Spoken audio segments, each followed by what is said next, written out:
Bonjour. Aujourd'hui, dans cette vidéo, on verra des notions fondamentales de probabilité et de statistique. Donc, je rappelle que cette vidéo, elle est destinée à la filière sciences de la matière et de la chimie S4 pour un module de probabilité et de statistique. Dans cette première vidéo, on verra la notion de manipulation des événements, formule de Bayes et le modèle d'ajustement affine. Donc avant cela, j'aimerais bien que je vous rappelle la notion de probabilité et de statistique. Alors la probabilité, c'est la manière, c'est la façon pour mesurer l'occurrence d'un événement suite à une expérience aléatoire. L'expérience aléatoire, c'est une expérience dont on ne connaît pas le résultat a priori. Lancer un dé et savoir quand est-ce qu'on aura la phase 1 ou bien la phase 2. La statistique, sans S à la fin, c'est la science qui permet de manipuler les données. Les statistiques avec S à la fin, ce sont les calculs qu'on tire à partir de la science de la statistique en utilisant une base de données. La relation qui existe entre probabilité et statistique, c'est qu'à partir d'une population, on peut faire des mesures, par exemple l'âge, la taille, couleur des yeux. À partir de cette statistique, on peut tirer la loi de probabilité ou bien densité de probabilité. Donc toujours la statistique, c'est elle qui vient en premier lieu, et puis on utilise la probabilité pour tirer les lois de probabilité associées aux variables déjà détectées lors des études statistiques. Donc, on va aborder, comme je disais tout à l'heure, la manipulation des événements. Alors, on va commencer par un exercice qui porte sur la manipulation des événements. On va lire l'exercice. On choisit successivement 3 personnes dans une population. On note CI, l'événement, la ayant personne a eu COVID-19 ou bien COVID-19. Écrire à l'aide des événements CI les événements suivants. Alors, on a 4 types d'événements. Donc, chaque événement, il est en fonction de l'événement CI. Alors je rappelle ici que vous avez CI, donc c'est être infecté par le virus, donc ça noté CI, et puis si on n'est pas infecté par le virus, ça va être CI bar. Donc le CI bar, c'est le complément de CI. Parfait. Maintenant, on va essayer de réécrire les événements E1, E2, E3, E4. Alors pour E1, alors on a au moins une personne a eu un COVID-19 positif. Alors positive, ça veut dire quoi? Ça veut dire qu'on va utiliser l'événement CI. Donc E1, puisqu'il s'agit de au moins, ça veut dire on peut avoir au moins une personne qui a un COVID positif. Donc là, on va utiliser C1, union C2, union C3. Alors, pour la deuxième assertion, on a au moins 2 personnes ont eu un COVID négatif. Alors négative, donc on va utiliser le CI bar. D'accord?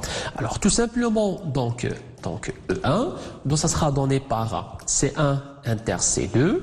Alors bien évidemment, puisqu'il s'agit de négatif, on va mettre un bar ici. Ou bien, on a C1, C2 par exemple, inter C3, toujours bar ici. Ou bien, C3 union C2, pardon, ici c'est une intersection, voilà. Donc on a au moins 2 personnes. Alors pour E3, donc il s'agit d'un test qui est positif ou bien d'une infection positive. Alors ici vous avez au moins une personne, ça veut dire quoi? Bon ici c'est E2 pardon, là c'est E3. Alors E3, ça sera tout simplement, donc je peux écrire ici pour garder un petit peu d'espace. Alors E3, donc ça sera donc C1 inter C2 inter C3, bien évidemment. Et là, puisqu'on a une seule personne qui est en COVID positive, ça veut dire qu'on va garder ici C3 qui est en fait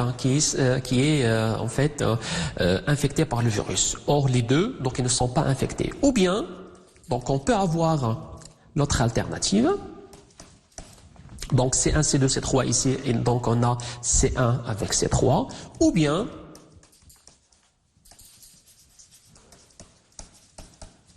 C2 avec C3. Parce qu'on a ici, on a exactement un seul. Alors pour E4, on a au moins 2 personnes a eu un COVID-19 négatif. Alors négatif, donc on va utiliser CI bar. Donc c'est tout simplement, ça sera un CI, C1 par exemple, puisqu'il s'agit de premier, puisque là on a négative, ça veut dire c'est C bar, puisque au moins en fait ça sera la réunion. Autrement dit, on peut écrire même E4 sous forme de C1 inter C2 bar, si on veut même jouer avec le sens des ensembles. Parfait. Alors on va passer à la deuxième exercice qui porte sur la formule de Bayes. Alors, je rappelle ici que la formule de Bayes, c'est une notion fondamentale, surtout dans le test clinique. Autrement dit, si on voudrait bien en fait calculer la probabilité, étant donné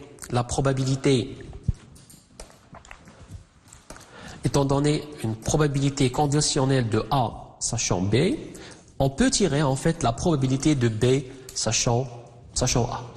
Donc c'est la formule de Bayes en fait qui permet de dire ça. Mais avant cela, pour utiliser la formule de Bayes, on aura besoin des ingrédients. Alors le premier ingrédient, c'est qu'il faut en fait définir ce qu'on appelle un système complet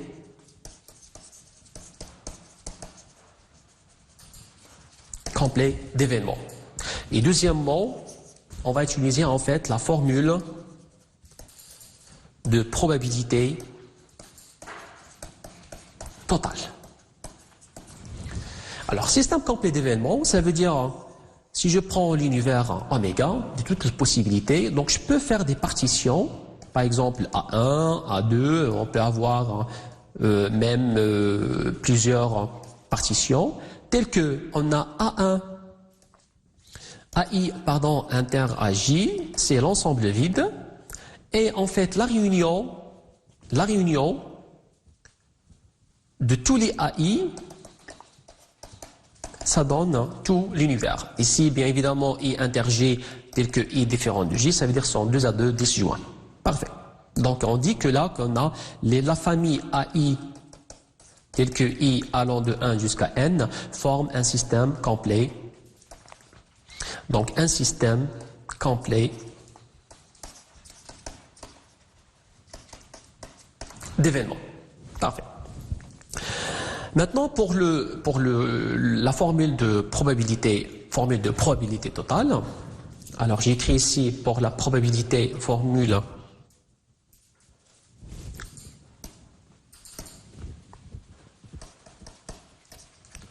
de proba totale. Alors ici j'ai quoi en fait, si j'ai en fait les AI donc qui forment un système complet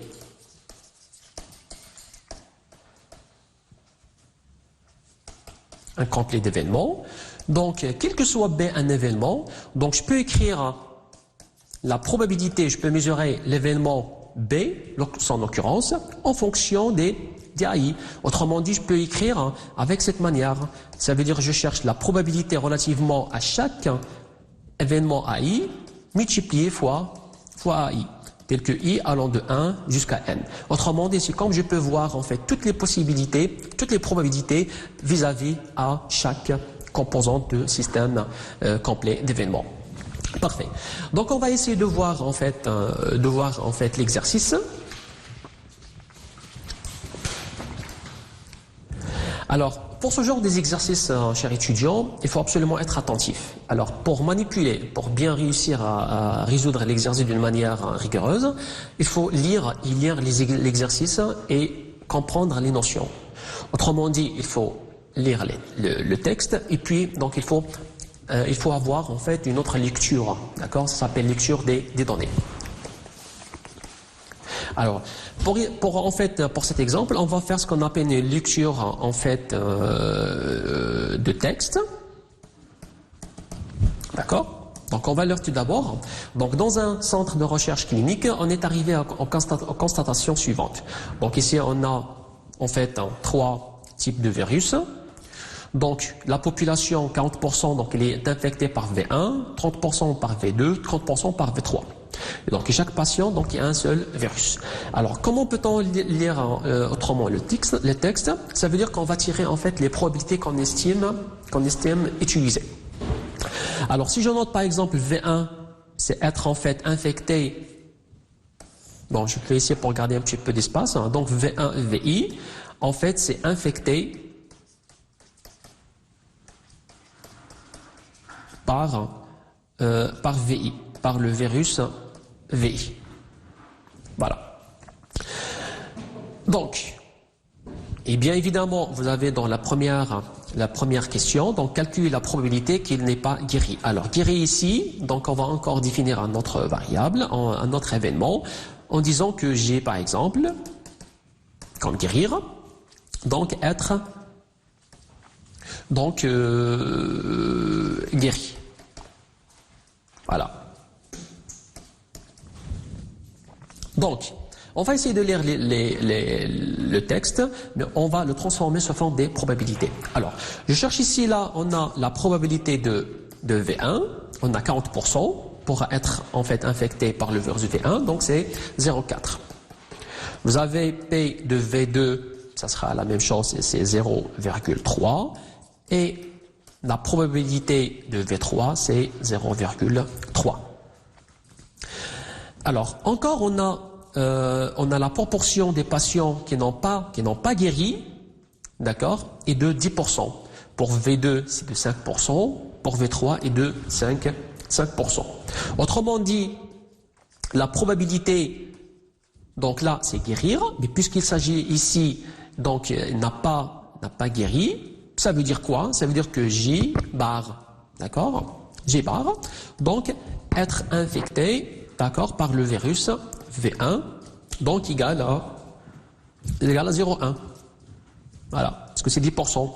La probabilité de G, sachant V2, donc il est donné par 0,05. Bien évidemment, ça sera la même chose pour la probabilité de G, sachant V3. Voilà, ça c'est une lecture. Alors cette lecture-là, donc il va nous permettre de bien répondre à la question. Alors la première question, c'est quoi? C'est calculer la probabilité qu'il n'a pas guéri. Ça veut dire on cherche quoi? C'est la probabilité de G. Voilà. Donc bien évidemment ici, pour calculer ça, donc on va utiliser la formule de probabilité totale. Alors ici, pour calculer ceci, donc on aura besoin d'un système complet d'événements. Donc ici, donc on va définir un système complet d'événements qui est constitué par quoi? Très bien, c'est par V1, V2 et V3, qui est un système complet d'événements. Parfait. Donc, je peux écrire, bon, complet d'événements parce que chaque V1 inter V2, donc c'est l'ensemble vide. La même chose pour V1 avec V3. Et V1, V2, V3, donc ça constitue toute la population. Parfait. Alors ici, donc, la probabilité, formule de probabilité totale, donc indique que P de G égale, très bien, donc on va utiliser en fait cette formule. Donc ça sera, c'est comme on dit la projection de G sachant V1 fois P de V1 plus P de G fois V2, P de G sachant V2 fois P de V2, bien évidemment plus P de G bar, P de G fois V2, V3 que multiplié fois P de V3. Alors on a tous les ingrédients, donc on peut calculer en fait tout. Parfait. Donc, je fais tout le calcul chez moi. Ici, il faut noter qu'on n'a pas en fait, qu'il n'a pas guéri. Ça veut dire qu'on va utiliser en fait le G bar. Voilà. Bon, de toute façon, si on a gardé même P de G, donc on peut déterminer P de G bar à l'aide de P de G. D'accord? C'est 1 moins P de, voilà. P de G bar, c'est 1 moins P de G. Donc ça revient au même. D'accord? Si on calcule P de G ou bien P de G bar, ça revient au même. Alors tout calcul fait ici. Donc ça va nous donner en fait, j'ai fait le calcul chez moi ici, donc tous les ingrédients qui sont ici. Alors sauf puisqu'on n'a pas en fait cette probabilité, on peut dire que G bar VI, d'accord, ça sera 1 moins P de Voilà, G, sachant V. Voilà. Parfait. Donc, ainsi, tout calcul fait. Donc, on peut conclure qu'on a ceci. Donc, je fais le calcul chez moi. Donc, j'ai trouvé que c'est 0,43. Voilà. Donc, ceci, donc, il a été fait. Et puis, on a la formule de Bayes. Donc, il va nous permettre de répondre à la question numéro 2. Voilà. Alors, la question numéro 2. La question numéro 2. Donc, il s'agit de calculer la probabilité qu'elle n'a pas guéri. D'accord? D'accord? Sachant qu'on est V1, V2 et V3. Alors, a posteriori, en fait, ce sont un terme qui est utilisé surtout chez les biologistes. Donc, a posteriori, ça veut dire conclure à partir de l'expérimentation. Très bien. Alors, ici, la formule de Bayes, donc il va nous permettre de répondre à la question. Alors, ici, on a la formule de Bayes, donc on cherche la probabilité de VI sachant J, c'est ça ce qu'on cherche. Ça veut dire qu'il faut trouver calculer la probabilité, sachant qu'il n'a pas guéri. Voilà. Donc ça sera un G bar. Alors tout ça c'est égal exactement, c'est P de G bar sachant VI fois P de VI, donc divisé sur P de G bar qui a été déjà calculé dans la première question. Voilà. Donc ici, donc on peut récapituler en fait les calculs dans un tableau. Alors ici, pour la personne, pour en fait le virus I, alors I allant de 1 jusqu'à 3. Et là, en fait, c'est la probabilité d'être infecté par le virus I, sachant qu'on n'a pas guéri. Voilà.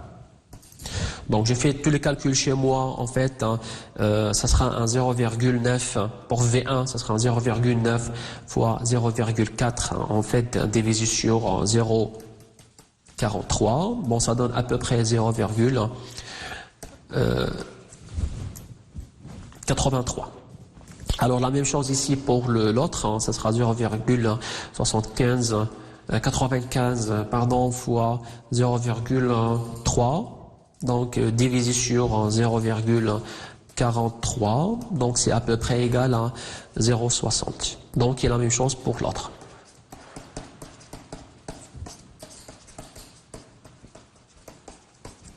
Voilà. Donc, ça, c'est un exercice qui permet de manipuler la formule de Bayes. Donc, on va passer à un autre aspect qui porte sur le modèle d'ajustement affine, donc qui est une notion fondamentale dans la statistique bivariée. Statistique bivariée, c'est de résoudre en fait, c'est de savoir quelle relation qui peut exister entre deux variables statistiques. Ça veut dire chercher l'indépendance ou bien la dépendance, bon, d'une manière linéaire, surtout dans notre cas.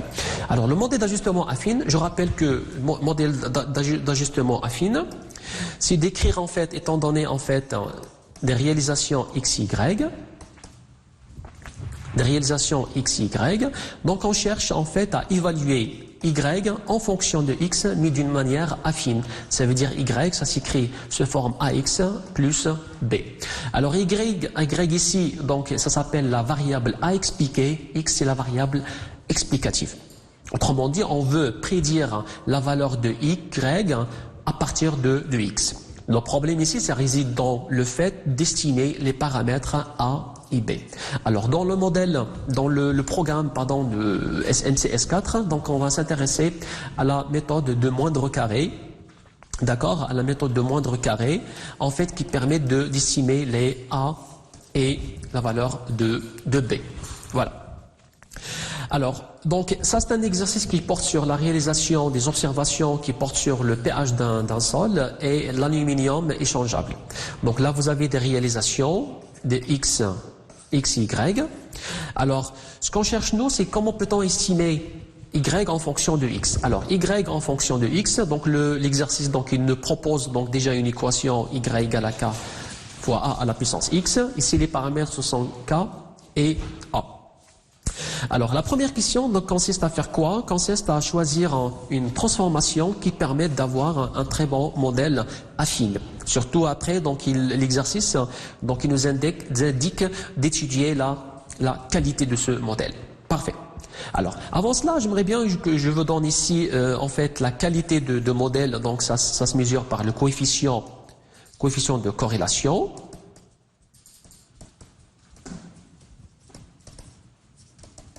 D'accord? Alors, si le coefficient de corrélation il est proche de 1 en valeur absolue, ça veut dire qu'on a un bon, d'accord, donc une bonne qualité de module. Parfait. Alors ici, la meilleure transformation qu'on peut utiliser, d'accord?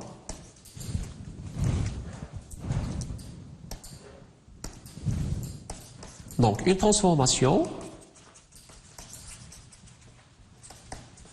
donc, est de logarithmique. Et une transformation, donc, logarithmique. Donc, de type, bon, népérien. Voilà. Alors, donc, on a y égale à ka à la puissance x. Alors, on a le droit d'appliquer en fait le logarithme parce que tous les ingrédients sont positifs. Vous avez y, et vous avez k, vous avez a, donc ils sont tous positifs. Alors, bien évidemment, parce que ça dû à l'expérimentation. Alors, une transformation logarithmique, ça permet d'écrire ln de y égale à ln de k plus x ln de a. Alors ici, vous voyez que au lieu d'avoir une régression entre x, y, ici on a en fait une régression entre ln de y et x. Autrement dit, on a une régression. Une régression, ça veut dire le modèle donc de y et x. Donc au lieu de x et y. Parfait. Maintenant, si on veut chercher en fait la qualité, concernant la qualité,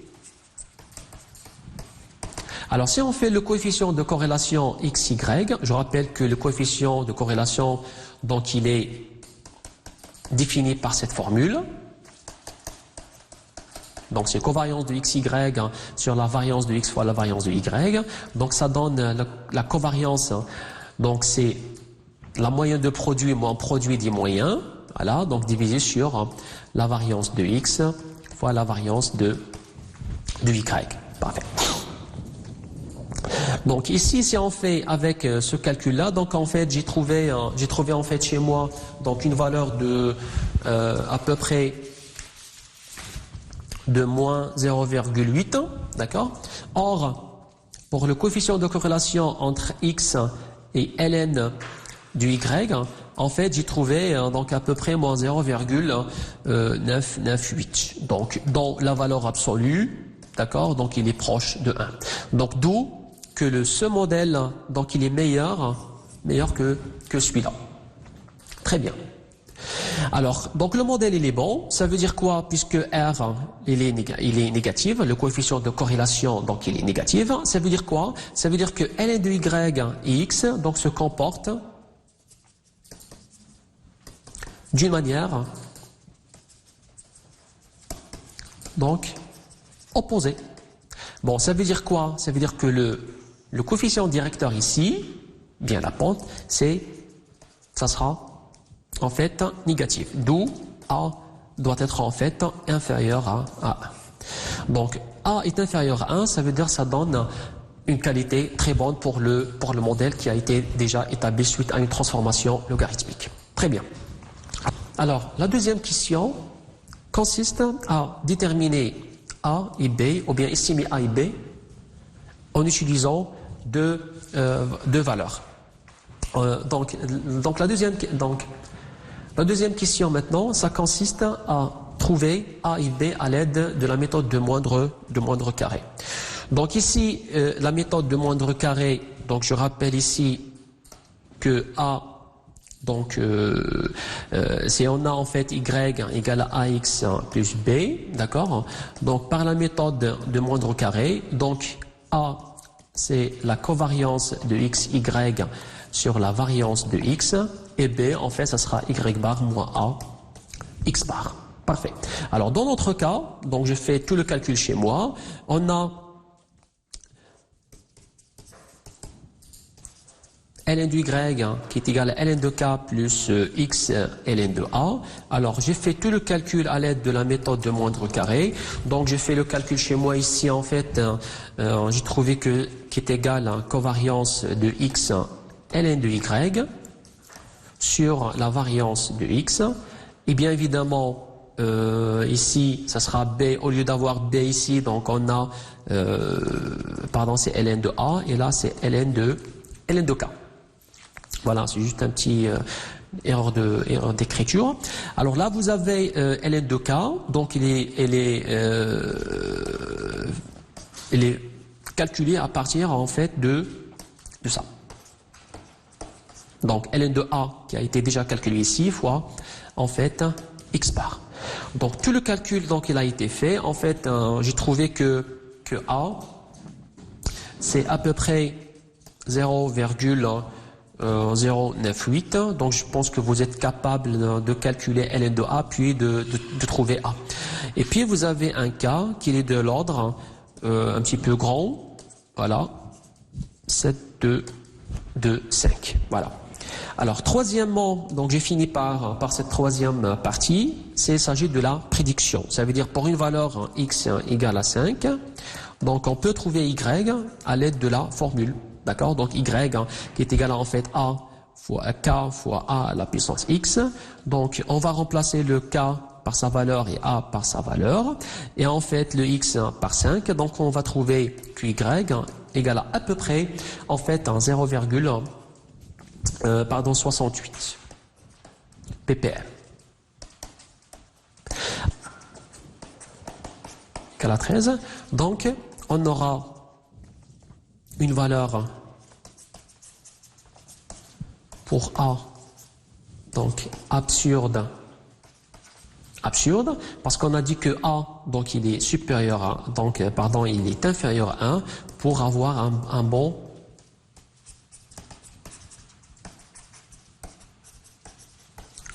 modèle.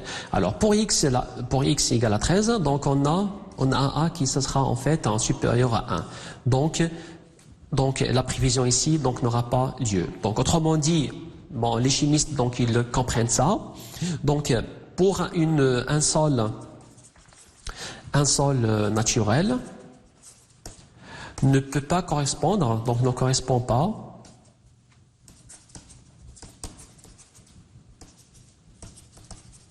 à un pH égal à 13.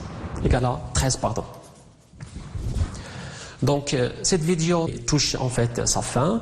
Merci infiniment pour votre attention. Donc et on se verra pour une prochaine vidéo. Merci.